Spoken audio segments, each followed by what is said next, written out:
I come from a background of science and technology and so on. So my brain is still, there's still lots of quote unquote skeptical voices. And compared to many other woo-woo things, which my brain seemingly is like, okay, let's take an experimental attitude to, you're allowed to waste this amount of energy and time. For some reason, compared to even things that are way weirder, and I've had success, like little successes with remote viewing where I was like, whoa, this is too hard to be a coincidence. I have absurd internal resistance to remote viewing.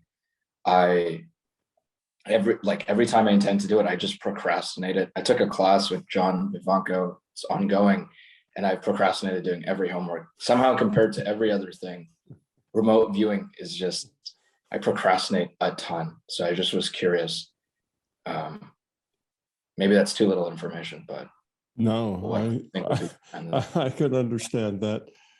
I had a fellow who was also very science-based, and his friend brought him to one of my immersives, and he came, but every time the conversation started to get serious or really started to get anything, he disappeared. He had someplace he'd have to go. He'd have to go to the bathroom. He'd have to go take a walk. He turned out that he missed about 80 or 90% of it. He just couldn't be there. But when it was just being social and other kinds of things, he was fine. He was there all the time. He never had to leave. But as soon as it got into business, he somehow had some other place he just had to be, and he couldn't be here because he couldn't do it. So it's a similar kind of thing.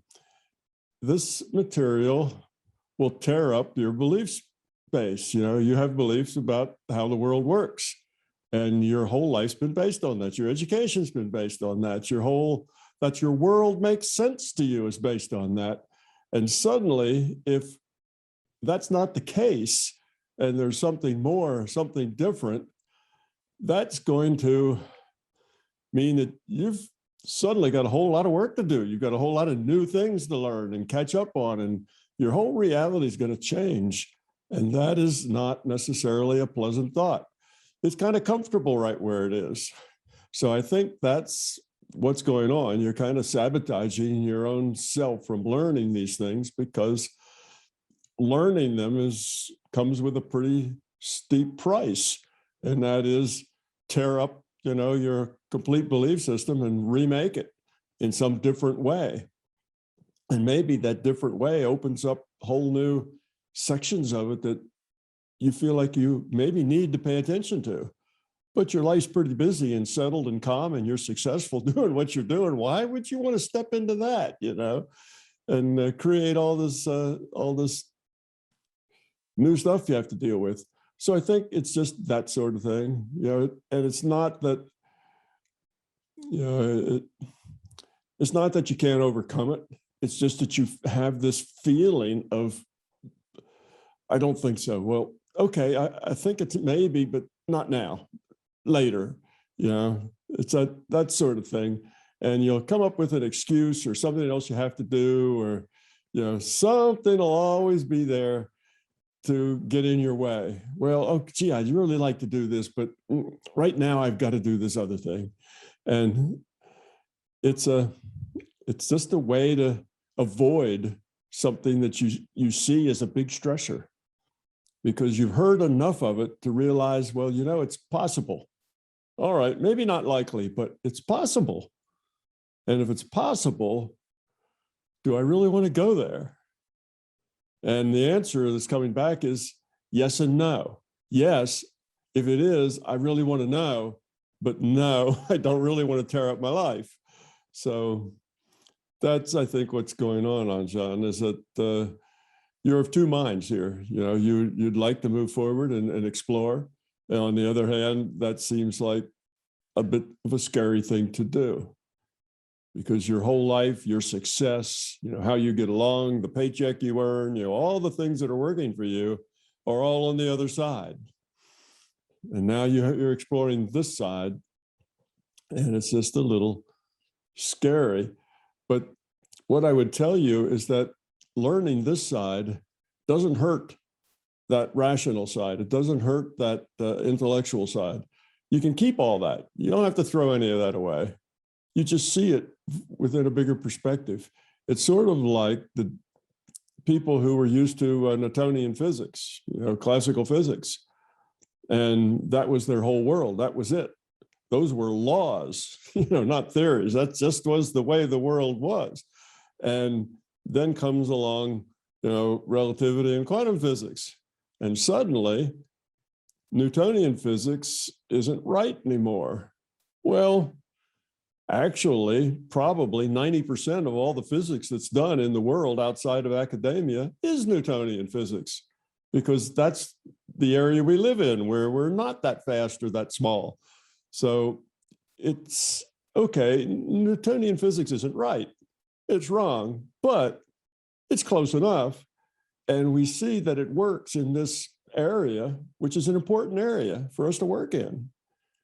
So that's the way the rest of your life will be. If you learn and you discover and explore into the area of the intuitive and not just the intellectual, what you'll find is that you'll get a bigger picture, and the intellectual stuff will still be there, still be important, still be right in its own world, in its own space, but not necessarily the whole picture anymore. The picture just gets bigger, and it contains all that other stuff. It's not like you have to leave that to go into the intuitive side. And then even better is that you will find that intuitive side will make your ability to do the intellectual things a lot better. When it comes to solving problems and coming up with solutions over on the science side, that intuitive side will be a great help to you over there, to where you will see things and have an ability to problem solve that you didn't have before, because you get information now from other sources. So I think you'll find that it's definitely a win to develop your intuitive side. I used that. I was an applied physicist for all my whole career, not academic, but in applied physics. And I worked for National Defense, and I worked at NASA, and I worked at a lot of other smaller companies as a consultant doing things. And the reason I got the work and was able to succeed as a consultant is that I got a reputation in the community that said, if you give Tom a really hard, complex problem, he can figure it out better than anybody. And the only way that I could do that was I approached it intuitively. I didn't know where to start. The problem was huge. It had, hundreds of variables in it. What do you do with a monster like that? Well, I just let my intuition tell me where to start and then where to go next, and what to do with it. And I'd find about 2/3 of the way through that, perfect. I couldn't have, no other way would have worked. Only if I'd have gone this path would, the answer come out and worked. And they would ask me, well, how did you know where to start the problem? How to work it, what direction, what to begin with. And basically I said, I didn't, I just started. I didn't know exactly how it would work out, and I didn't worry about that, because then my intellect would have gotten in the way of my intuitive side. I just did it. One step after the next, followed my intuition until my intellect saw the bigger picture. And then my intellect said, oh, okay, I see how this is all coming together. Neat. And then I could kind of finish the thing up. But I started intuitively, and that's the way I did all my projects. So you find that it's really going to be a big help over on that technical side, not a hindrance. It's not going to make that side unimportant or anything. I mean, that's where I earned my pay. That's how I paid the rent and raised my children and sent them to college and did all the rest of it, was because I was competent in the rational, science world. And I didn't let any of that go. That's an important part. But you need to really integrate the two, because if all you are is rational and you don't have the intuitive side, you're missing an awful lot of useful information, not only about what you're doing on the science side, but just about life and relationship and just things in general. So yeah, get your courage up, grit your teeth, and go attend that remote viewing course. Learn how to do it, practice it, take it seriously, learn how to meditate. You don't have to do it all. And people who are left brain dominant tend to get frustrated easily because they see a problem, see a way to approach it, they get in and do it, and they want to get to a solution. And with developing your intuition, it generally doesn't work like that. You kind of see where you're going, you get a way to attack it, and then it only slowly resolves itself over the next decade. It slowly you start to gain on it and build to it. So don't lose patience with it. It is a slow process that takes a lot of work, but if you stick with it, it'll pay off.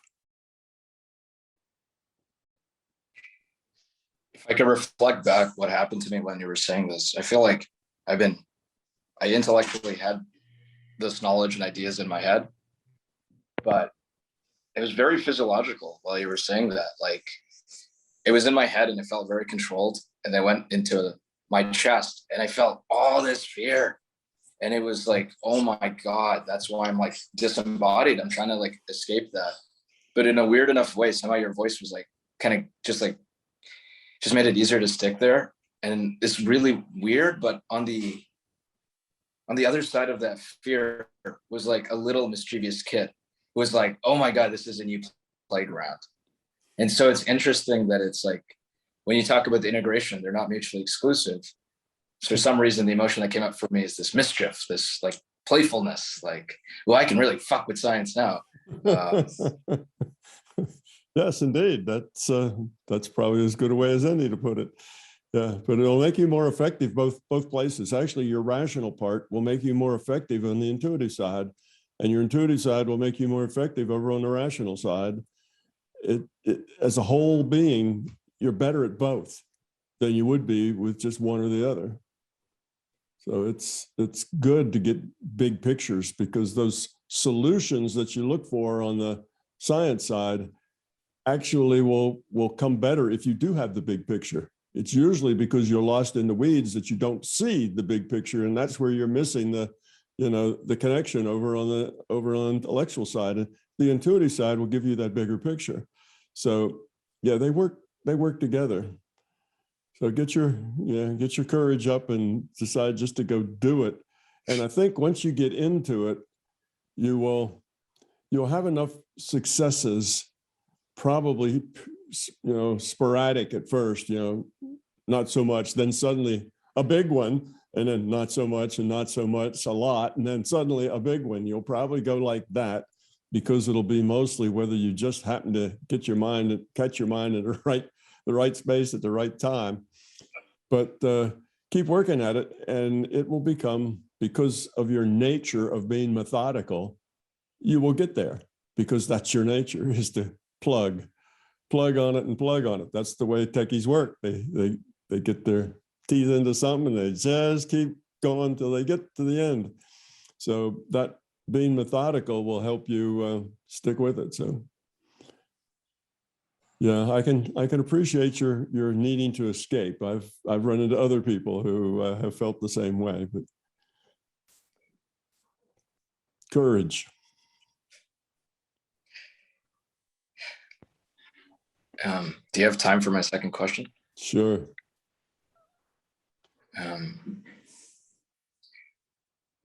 The particular aspects of technology that have most fascinated me have kind of been medical technology, because I found it to be an interesting problem of constraints between kind of these complex systems, mechanical engineering, computer science, electrical, blah, blah, blah. It's just so interesting from all these interlocking systems.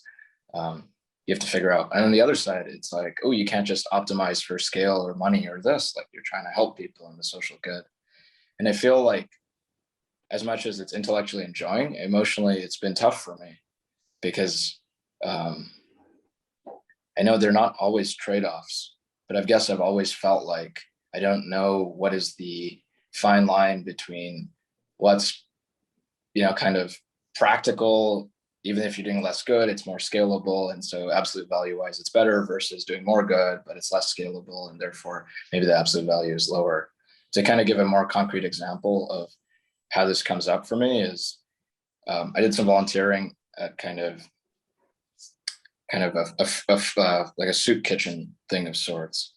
And I knew I could provide the most value by using my kind of technology background, because that was the things they were really weak at. And that would, like there wasn't really anybody else who could do it. So I knew I could help in a particularly unique way. But I found that really unsatisfying, just being in front of a computer and that being the thing. And what I really enjoyed was actually being there and handing out food boxes to people and making eye contact with them and then being like, thank you, thank you, thank you. And just feeling that. And so for me, I was like, fuck, am I selfish that I'm like doing this thing, which, other people there can do, like I'm quote unquote having less impact versus me utilizing my gifts.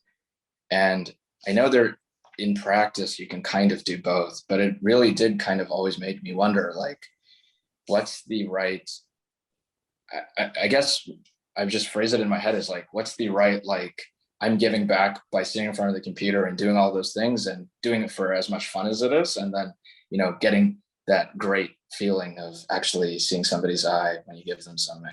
So I've always never really understood how much to give the world and how much, quote unquote, to optimize for yourself. Okay. Well, yes, you can do both. And there's some ways which you can do both more efficiently. You could just,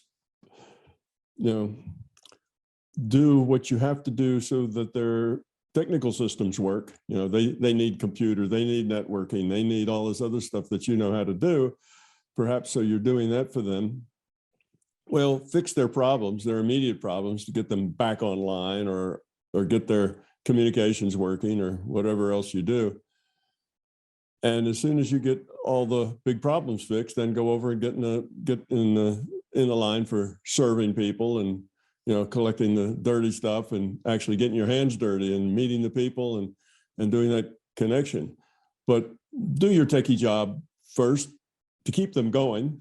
Don't hamstring them with the communications don't work, but spend more time doing the others, which means you may have to spend a little more time volunteering than you would otherwise, depending on how fast you can get your techie work done. But you don't have to get all the techie work done. You can just get them done to the point that they're okay. Then you can, maybe there's more things you could do, but rather than do that right now, that could wait till later. Go then get in the line and start working that, and then come back, do a little more of the techie work. In other words, space that out. Even though they may have a year's worth of techie work to do, you don't have to do it as fast as possible. It may take you twice as long to get it done, but as long as you keep them up and working, they're not hamstrung by their techie problems, then go ahead and get in the other line and let them know that you need some of that. You want some of that, that connection. You want to see that and feel that. Now, the other thing to do is to realize in your mind that, yeah, okay, I'm sitting over here at the computer, but because this computer stuff works, they're able to organize, they're able to connect all the various places that are the soup kitchen is feeding in the various street corners all over the city. They can coordinate goods, they can coordinate people, they can buy, they can ship, they can do all kinds of things, but they need their computer to do that. And you are part of those people being fed. That if your part wasn't done, then the whole thing wouldn't work well. And that your part is working with those people. And maybe you only have maybe they give you a half an hour break or something. Well, take 10 minutes of that to do your own stuff and then spend the rest of it over there, if not necessarily handing out things, but watching, being a part of it, milling with the people, just kind of hanging out with both the people that are in there, hurrying around trying to hand stuff out, and also the people on the other side that are getting, go over on that side and sit down and, have a sandwich with one of them and chat. So get involved with it, maybe in 15-minute or 10-minute or whatever segments throughout your day as you have pieces, and that will help a lot. It's not like you're stuck over there in techie and a wall's been built around you. You can take a 10-minute break and go over and hang out with the recipients, get some of their stories. Wow, how'd you end up here? You know, and what do you think of this place? How do you like the food? You know, and tell me a little bit about your life. You'll get some sense of it there, which is what you're trying to get. You're trying to get the feeling side, the side of really helping people and where do they come from and how did they get there? And I think you'd learn a lot by doing that. So, and I think you feel that you'll learn a lot by doing that. You need to do that. And you're frustrated that you can't because they have you going someplace else. But I think if you think about it, you'll find ways that you can integrate the two of them, even if it's in small pieces. You don't actually have to go take a half an hour or an hour shift. You can you'll be that weird guy that does a little bit of this and a little bit of that. You've probably been that weird guy all your life anyway, so it'll fit in just fine. To paraphrase what you're saying, it's almost like what seemed like an existential question, like, am I helping others or am I doing what's best for me? You're saying often these existential questions are actually skill-based questions, like the skill of learning how to possibly do both in the right balance and in the right sequence. Yes. And I guess the meta theme there, that often a lot of these existential things are potentially about discernment and skill. Yeah, you can go back and kind of argue the picture of the value of each and the value to you versus the value to, go through all of that. But that's just takes up a lot of time and actually doesn't take you anyplace. It's much better just to go in there, do what you have to do. All right, you fix their gizmos and you have them working. All right, now they can communicate. And then you go over and do something else for a while. Don't feel like it's one or the other. It's both. And you can intermingle them and intermix them in bits of time. You'll get a lot out of going over and sitting with the recipients or just going back in the back of the kitchen or whatever there is, some wagon or whatever, just washing the stuff that comes in dirty or something else like that. And do a little bits of all the jobs. So there's no part of it that you're not part of sometime or another. And look at it over the big picture. Maybe this week you just have to hit the tech hard because they really have a hard techie problem. But next week, maybe not. Maybe you only hit the techie stuff half time. And okay, they don't have a schedule that works you in and out of kitchen duty, this duty, and they can't handle all that. But that's what makes you just the weird guy. You do it anyway, whether they're scheduled you or not. You just walk back there and say, hey guys, you need any help? Because whenever you go into a place like that and say, hey guys, do you need any help? The answer is always yes. They'll always give you something to do. So you can get involved and you can connect and you can, you can get involved in it, even if you're not on the schedule to do this and on the schedule to do that. Just do it organically as it comes to you. And because you do good work and they need you, they'll let you be the weird guy that kind of gets into all different kinds of things at different times and they won't mind.